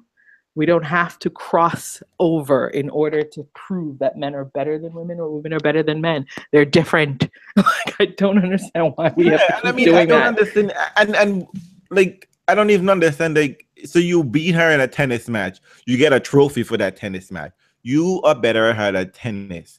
But you're not a better person. You don't have access to more rights than she does. It shouldn't be. So I don't understand this. It's just dumb. It's a dumb argument. I get so impatient with it. I can't even take it seriously. Oh, and it's such a waste of time too. And you know who put it? And again, but anyway. Okay, we're supposed to keep this nice and tight. Yeah, we're not going to give. Yeah, that already didn't happen. Yeah. No, I know. Right. You know what? I said, it was all because Janina wanted to keep going and talking about Feliciano Lopez's ass. That's it. We spent a whole half an hour on that, Janina. Okay. Yes, but you know what? Our main story tonight, I'm doing a little last week tonight. Our main story tonight, unfortunately, is that we watch, you know, and I'm saying this, I was under duress. I am saying this. I was under duress. I was under duress to watch it. I was under duress watching it. And, you know, just when Janina, you owe me a massage by Sven. For sure. Swedish masseuse. Blonde, buff, 26. So he's legal for sure. And I want like at least 2 hours. So I don't know what you need to do some overtime, whatever the case may be. Get it together. But anyway, we watched the Maria. What is it called? Break, damage, breakage, I think The Point. Breaking Bad. The Point. Maria Sharapova, The Point. Which was what, about 50-something minutes? Yeah, it was. You know what? How long did it actually take you to watch it? You know what? Stop and keep going back. I got through it really quickly. I was going to watch it in one sitting. I wasn't going to watch this for hours. I went through it quickly because it's like watching a commercial. So there wasn't any need to take it too seriously because the whole thing was like an hour-long commercial. Britain starring. It was totally an hour-long commercial. It didn't give us any new information. Nope. The best way to equate it was a religious fanatic picking the pieces out of the Bible that they want to promote, because that's what she did with the cast statement. In the sense of, I'm always interested to see how athletes train. I did enjoy that part, but it wasn't what. I'm not even sure what it was supposed to be. It shouldn't have called itself a documentary. First of all, the documentary is traditionally perceived as an objective gaze, right? So that it's somebody outside of your camp coming in and providing a behind-the-scenes look, in some sense, investigative look at what happened and what unfolded. They didn't interview her parents. They didn't interview her manager. They didn't interview anyone in her team. There was absolutely no reason for this to be called a documentary. It was actually a reality show. A 1 hour long reality show. What? We found out that this was planned from the freaking get-go. She brought it. Yes, the thing that was so interesting, right? She finds out that she's tested positives, and she immediately calls her people and said, "And let's get the camera." That was so fascinating, right? I wonder about that, right? So let me just put something out here. I'm so happy you ladies took it because you know I was mad watching this. I was like, it was like my parents had forced me to eat, soup when I wasn't feeling like eating soup, but I was just like grumbling, and my parents was like, you don't eat that soup, I'm gonna cut your ass. And I just felt like I was under arrest. But the interesting thing, what was funny for me, is that at the very beginning of when the documentary opens up, she's without makeup. I just think all of this happened in one day, right? Yeah, she filmed it multiple shots. I think she filmed this whole thing in one day, yes, right? Everything happened in one day. Because supposedly she's busy. She's showing her busy, okay? I'm not even going to deal with the Trumpism, where she says one thing and then it doesn't make sense. The sentence is not complete. Like, fuck a lot. It's right. The question is really the point. Because what is the point? My favorite, let me tell you, enter into the world of fuckery. So she's showing a picture of the beach and there's water rolling up. And I could have done this all in. She says, she's talking about the waves and she's like, oh yeah, the ocean has a calm and a stillness. But yes, we're on the beach and the waves are crashing onto the coast, but there's a stillness, and it's like crashing. And I just love the evolution of that. Bitch, that's a revolution, okay? It's revolving, happening over and over and over again. What are you talking about? What are you talking about in this? It's a cycle, a revolution that goes around. Who edited this shit? Yeah, it was like, who wrote this script? It was just messy. It was very bad. Messy. Like, she's trying to be insightful. She's trying to be profound and poignant, but none of it sounded true. But you know what I thought it was? It was effective because her fans would yup up to it because they can only take this in pieces, right? Because if you take it as a whole, none of it makes any kind of sense. None of it makes any kind of sense. That's why I don't think, that's why I disagree with you. I don't think it was effective, because I think if you, at this point in time, her fans are already her fans. They're not going to leave her. So what you want is you want to craft a narrative that allows a more sort of objective person or somebody with some distance from tennis to buy into what you're selling.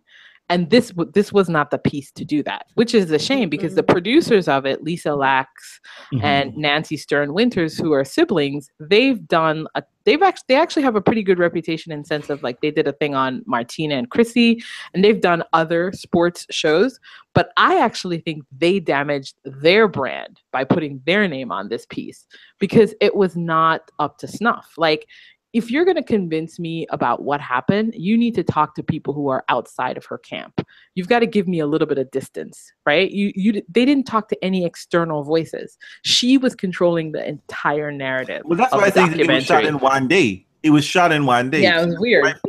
Here's my favorite. Here's another favorite bit of mine. When she starts off, she's like, when she's about to say, you know, like, she's gonna go have the press conference, she's like, it felt like crying. Match day. It just feels like match day. And I was just like, but you can't take your meldonium though, bitch, because every match day you're on meldonium. Forgive me, I'm calling her a bitch, and that is totally insensitive and wrong of me. I'm doing it in, you know, like, hey girlfriend, hey bitch, whatever. But you know what, I'm gonna refrain from using it in that sense at all. But I just say, girl, you are messy. Like, this whole thing is so stupid. But when I say it's effective, I mean it's effective for her fans. It's effective, but she doesn't need it for her fans. But she didn't need it. She didn't need it. But the journalists are gonna use that and put that out there, and that's going to be the record. No, because no journalist worth their salt can use that as record. And if anyone does, they're not any good journalists, because that's not. But none of them were, because nobody has ever really been critical on the Maria situation. They always allowed her to craft this narrative.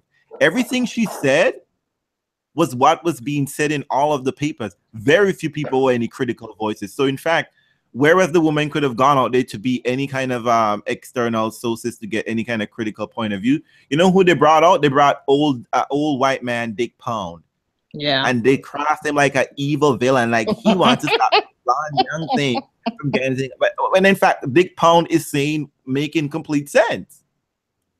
You know, the one thing that she continues to do, which she attempted to do in the ITF hearing, and then she abandoned it in the CAS hearing, but she brought it back for this. Which, by the way, basically the 56 was, I think what this was a 56 minutes of Maria presenting the case that she presented at CAS, but to her fans and to the public. And she continues to do that thing that ITF said she cannot do, right? Because she keeps thinking that ITF kept the results of her meldonium test from her, which is a ITF, and the ITF did not know. And they keep saying, they keep telling her that even if you tested for meldonium when it was during the test phase, you were still anonymous. She continues to believe that the ITF should have known she tested for meldonium and send her a personal email, because she says other federations did things like that. And I was like, the ITF already refuted that by saying that we don't identify people by their tests. It's a code. Because we didn't know, because this was being done by WADA. but it's also, it wasn't illegal then, so they wouldn't have had to. You know what I mean? That's the other problem in there that no one is talking about. People who have said, I've watched it, ask me anything, is that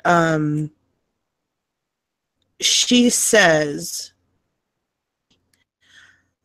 I didn't hide anything. I didn't have to tell them that I was taking this. Yes, you did.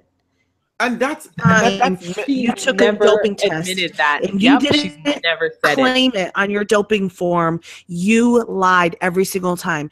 And this over and over and over, which is exactly why ultimately the ITF said if she would have been claiming this for all those years, she would have gotten off, because then it would have been able to be seen as an honest mistake. People would have believed it. Yep. But she never claimed it, not one single time. And we need people to understand that the rules are very, very clear. And they clearly state that you are to declare any substance you put in your body, anything. Even a vitamin. Well, vitamins, you know this how this minerals. you know this the switch and bait in your entire throughout it, right? It was a medication that was prescribed to her. Then it was like an aspirin in Russia. Then it's a supplement. And the fact of the matter is to say, she's like, I have a well-oiled machine. My team is working very well. But then no one on the fucking team knew she was on Knew this. anything about it. Yeah. And Well, that came out very clear in this statement. And it's just like, I feel like the whole It thing was weird. Listen, the problem is, the ultimate problem is she knows it. I know it. You know it. Most people never read the documents. Nobody sat down and read the documents like we did. But you don't even need to read the documents. Because now, no, you do need to read them, because her word as truth, refuted in what she presented in her case, then her fans are going to go, no, this is what she said. Read it. Read it. Well, it doesn't matter though. But this is what I'm saying. Their fans are like Trumpers. It doesn't matter what I tell you. Their perception of her is that she could not have done it. She had no malicious intent. That's their perception. The reality is, if it was never, because that's the other thing. Okay, fine. If ITF keeps your test results anonymous unless you fail the test, right? And then they have to figure out who you are. An alert comes up. They have to figure out who you are. They have to match your test results to your name, and that's when you get notified, right? If, for example, let's go with the idea that she says, well, the ITF should have known I was on melatonin. How would they have known it? You never put it on your form, right? So even if you wanted a specialized notice, I would have been able to go by your specialized. She would have gotten a specialized notice if she had been putting it on her TUEs, right? Because then they would have known. Then they would have known. No, you don't need a TUE for a vitamin. No, but what I'm saying though, if she was reporting everything on her doping in her control body. forms. If she was reporting everything she was putting in her body, which they tell you need to put everything on this form, right? They put it on the doping form. If she had done that, then I could see her asking them to give her a special email when meldonium became. But it's like, that wasn't even the case too. So how were they going to help her succeed? She was like, they could have helped me by sending me a personal email. Didn't make sense. The problem is that she was doing exactly the reason why meldonium was on the potential ban list. She was using a drug and was hiding, which was what a lot of other Russian and other athletes who were found with meldonium was doing. Listen, Ed, I got this email. I had no idea what that was until I saw the box, the packaging. Yeah.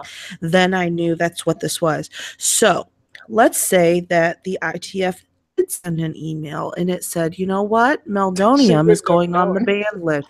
What's she going to do? Because she didn't know what it was, right? She made that very clear that she had no idea what this was. Had been punished for it. So had she gotten a warning, she'd have thought, hey, I'm cool. I'm not taking that. And let's not forget, she has never provided to the ITF her box of Mildronat. Never. The whole thing was. She hasn't. She didn't, because all of the boxes that they have found, all boxes where meldonium is being sold, Mildronat is being sold, meldonium is on it. It's listed as well. Every single publication of the world, Mildronat on it, meldonium is in bracket next to it. So don't even. That's the whole thing was so Trumpian. And that's what I find is so effective, because at the end of the day, you can't deny the fact that Trump and his bullshit message is effective. I heard something on TV today and on radio this morning, and I thought it was rather interesting. And they were talking about Democrats and Republicans, and the presenter said Republicans are able to reduce their brand into like 5 words. Yep. Can the Democrats do that? Nope. And the gentleman on the other line, and the response couldn't do that. And that is what Maria has done. She's done this Trumpian thing. She's reduced her brand on this situation into like small key phrases. So even though it's not true, her fans don't care about it. It's what gets generated. And the fact that there's publicity and there's going to be debate about it, it's what is generating this buzz and whatever the case may be. And what she's continually putting out there is this doubt that whether she was doping. Despite the fact that everything that she was doing, all of what we know to be double facts, that she was using meldonium mildronate before every single match. She was using it to train. She was using it even more when there were special matches. Yep. Everything about it was performance enhancing. Every single thing about it. You don't ban a junior hockey team from competing because they're all on fucking aspirin. No one girls make aspirin illegal. No one. Come on now, people. I don't even want to really litigate this whole situation, but that's what she's doing. She's continually pushing this message. That's why she put out this thing, because this remains as a document that I'll say. But it's not even that, though. Beyond that, it's also how others have treated her. Because the reality is, when people who are sort of more respectable don't refute you, that means that it gives other people permission, right? Right, exactly. So by having her basically get while she's on a doping ban. Now, let's pick any normal person who's on a doping ban. They're not going to be photographed by Annie Leibovitz. Who's photographing a doper in the middle of a ban? Who's putting her in their movie? You know, like who's decided that they're going to put her in Oceans, the next Oceans film, which by the way means I'm not watching Oceans as a film, because who's going around and rewarding someone who's broken the rules? You know what I mean? That's the thing that's so interesting. She's like, I'm going to do a photo shoot. I'm going to go do this. Harvard's going to invite me to this. Time to travel. Oh, I called Harvard and said I wanted to study, so they let me in. Paul calls Harvard and says I want to study. But you know what was everything was so superficial. So funny. And as soon as you start scratching the surface of it, none of it made sense. Yeah. So she went to a Soul Cycle bit. She's never been in there before, but she's in there looking like she's been. But you know what, girl, you just showed up for 5 minutes because your hair ain't sweaty. Because let me tell you something. Really well crafted, though. It's all of it was. What was really crazy was that. I know that she's a PR queen. She's great. But there were some odd things about it for me. It was also the fact that there were no close female person in her presence at all. She doesn't have any. No one travels. No one travels around. No. Not only that, though. There were people in her life that she told us about, even though the documentary was following her, they didn't interview her. Yeah, exactly. Like, I have a ton of friends, but where are they?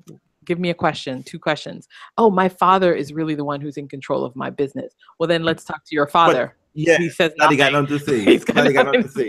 My mom is really all about this. Where's your mother? Tell me what she says. Nothing. There's a picture of the mother, exactly. And then there were few moments of where I thought it was like, this is the real Maria right here. When she said, those motherfuckers wanted to give me, those motherfuckers wanted at least a year. Bitch, you were doping. They had to, forgive me, I said bitch again, sorry. Girl, you were doping. You had to get at least a year. Like, what is wrong with you? And that's just it, because it goes back to, this is what I'm saying about when she says something and it just reduced to that. Everyone says she's taking responsibility for her actions. She said so. But she never did that. But her actions don't because she said there were so many lies. She said, oh, as soon as I did that press conference, I deleted all social media from my phone.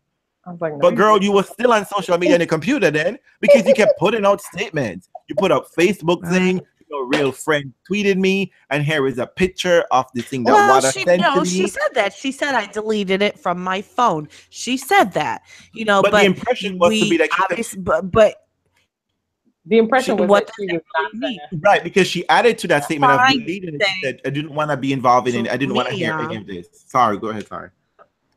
Yeah, I mean, like, she wants us to believe I'm off social media because that's how she presented it. But we all know better because she was constantly there. So what? You deleted an app off your phone. But hear what she said. But then before that, she was just like, when she got the email, which was funny, right? She read that email, right? But she didn't really email in December. She read that email because it was personal. Exactly. It was so personal. So that's another thing we learned. She don't read email that's sent to her unless it's sent to her, specially sent to her. Which Maria, this is an email for you. And confidential. Well, the other thing I thought was really interesting though were the choices that they made, which was that it was interesting when they decided to show Sharapova speaking Russian, because I think that's always a useful tactic. Because one of the things I think they always want to make sure you understand about Sharapova is that she's not really foreign, right? And so they usually, because they always want you to confuse the fact that Sharapova is really American, right? That's like, oh no.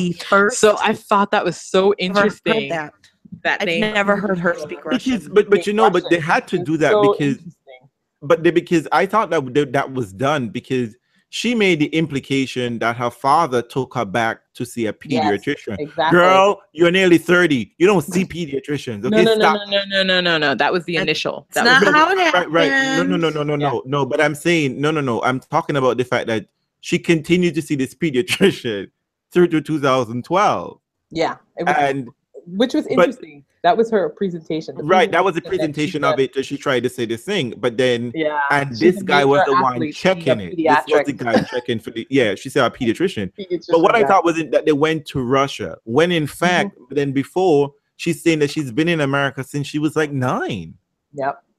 But very young. She says her father but her father was the one that he wasn't comfortable, which is the moment when you interview the father and you get the father to talk about the experience and why he was. But none of those things happen. That she can't speak. But he felt this is America, okay? America, okay? We got so many Russian. I'm telling you, I have really good friends who are Russian, like really, really good friends. And I'm not even from America. So don't tell me Maria can't find there isn't a Russian community in America, in Florida, in New York. You know what I mean? Like, I'm just like, okay. Yeah, we're done. A lot of it was wrap so this up. messy. This is what y'all need to take away from it. Take away. Save your $7. I took one for the team. Yes, you did. And you were paying for it forever. That was I said we have to watch this. It's not worth the shit that we expected it. We're never gonna get that hour back. Yeah. Just if you want to know what happened with Maria Sharapova, read the actual documents. Yeah. I mean, it's from an external source. This entire documentary was completely internal. And I just want to say to the producers, y'all needed to not put your name on that. You shouldn't have. That was a mess. We are about to march you through town, Cersei style. And can we just segue into the fact that girl put every single one of our sponsors up in there? Of course. Sharapova, Porsche, Nike, everything, Barilla pasta, whatever case. Well, that was another lie that was in the so-called documentary. She said they said every single one of her sponsors except for one stuck by her. That's not true. They all not all of them, but many of them ran. They came back, but they did drop her or distance her themselves from her. Everybody did not stand with Maria from the get-go. She said, but she gave a shout out to Head. Head was the only one. Yeah, okay. But Max who said, except for one sponsor. That was Avon. I think it's Avon. But there were plenty who said we're suspending our contracts with you. That might not be a lie. That might be that they put out a public statement, but she was still. But they didn't go away. No, they didn't go away. The reason they were able to. They didn't drop her though. They didn't drop her. But they made it sound like everybody supported her from the beginning, which they didn't. But they did though. It was very subtle. Only one sponsor egregiously came out and said we're distancing ourselves. Everyone else was very much wait and see after the cast. And after the cast, they quietly were like, okay, we're just going to stay with you. Nobody cut off their sponsorship and nobody really came down hard on her. In that way, she was very correct. But there wasn't a bunch of vocal support the way this makes it sound like. But at the end of the day, all they're concerned about is that she's able to cash checks. Yeah. And she's receiving the check. And I think that's for me, it was just a huge case of picking and choosing what you want. It wasn't of interesting. reality. It was alternative facts. It was alternative facts. I was expecting a traditional documentary where you went and got multiple sources and you confirmed things and you were presenting facts. It wasn't that at all. It was like You expected far more than I did. I didn't. Not that. I expected somebody, if you're gonna call something a documentary and it's gonna be done by somebody outside of your camp, that's what I was expecting. It wasn't who has historically done good work. Yeah. So no, it wasn't that at all. She could have. I was disappointed at just the bad wax poetry, just the bad point. It was just that just there was a lot of that. Just like it's like an evolution, waves as evolution. Oh, good Jesus! Like, what is that? What? It was. Anyways, we're back on Friday. Be ready for the Wimbledon draw analysis show. Come with all your draws ready to defend. Yes, it's gonna be live. You're gonna have live chat, and maybe if some of you are on good behavior, you can give us your email, and maybe, just maybe, you might be able to come to our fun house and tell us how much you love us or hate us on live broadcast. One at a time, please. One at a time. And it's gonna be magical. It's gonna be spectacular, because people are studying and people got, notes. We're gonna do good, y'all. We're gonna do good. All right, we'll try. Now see you Friday. Now you've pumped us up. We've got to deliver. Yeah, and just we always do. Don't even worry. Deborah, just putting you on blast, Deborah. This was supposed to be a nice and tight podcast, but we're now into nearly our second hour. We're almost so we gotta wrap this up. So anything we gotta look. So, lady, just so I know you ladies care, and I know y'all want to be in. And we have all those Nole fam listening. Your boy is back this week. He's playing Eastbourne. He's playing Eastbourne. I didn't even know they had a men's tournament, but whatever. They added the men for the last couple of years. Okay, and he's playing. Oh my God. Classic popsicle. He's playing popsicle. Mm-hmm. Popsicle. Don't get it twisted. It's popsicle. It's popsicle. It's popsicle. Popsicle. Classic popsicle. You lick that. Just put it in out there, okay? He ain't good for nothing else. I mean, seriously. Have you seen his tennis? I mean, come on. Let's be 100 here. He's at the Philly for the new generation. So stop talking. I think we may have just lost Audrey just a little bit. But anyway, as we wrap up this podcast, she's back with us. Audrey, now you're there? I'm back. If you're on YouTube, she's a little green. I'm surprised she didn't just stay gone. Like, I was. Gotta go. I know. But anyway, let's wrap this up because Audrey gotta go home. She's doing this at work. She got a real job. Can you believe that? She has a real job. Screw it. She doesn't enjoy the benefits that I provide, But so we have a podcast coming out it's gonna join us live. A live podcast, which will be our 94th podcast on this Friday, 9:30 p.m. Eastern. And if you live in future time, as Janina likes to describe it, which is that you live across the pond in Europe or down under in Australia. Up at 3:30 a.m. Yes, get a nap, people. All right. It's weekend. Bye. Bye. Oh, and again, happy Pride Month to all of us. Shut it down, Real. Shut it down. Happy belated Father's Day. We got fathers out there, don't we? We certainly have them on tour. Bye, daddies. Bye, the biggest dad of all, Federer. Yes, congrats. Daddies, and those... the biggest dad of all, Fed. Enjoy. Don't be knocking out any more kids anytime soon. I see what you said. Yeah. I see what you said. You're not.